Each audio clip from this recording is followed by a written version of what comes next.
بسم الله الرحمن الرحيم.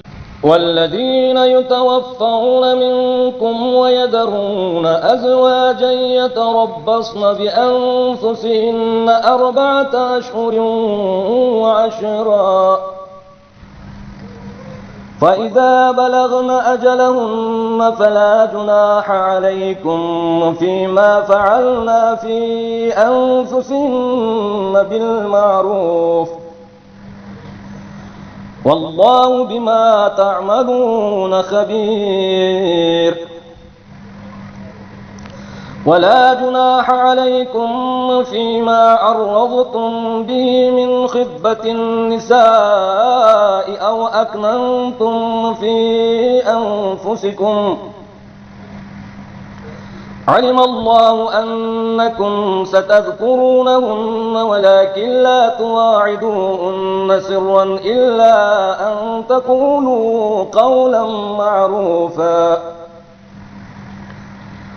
ولا تعزموا عقدة النكاح حتى يبلغ الكتاب أجله،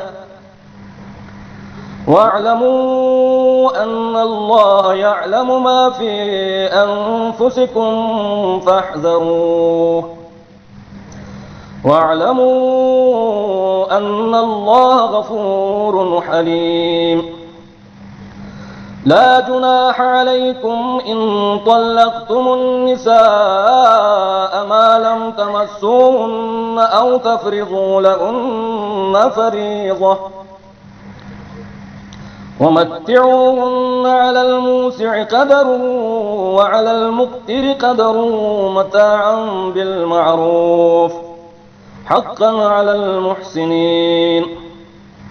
وإن طلقتموهن من قبل أن تمسوهن وقد فرضتم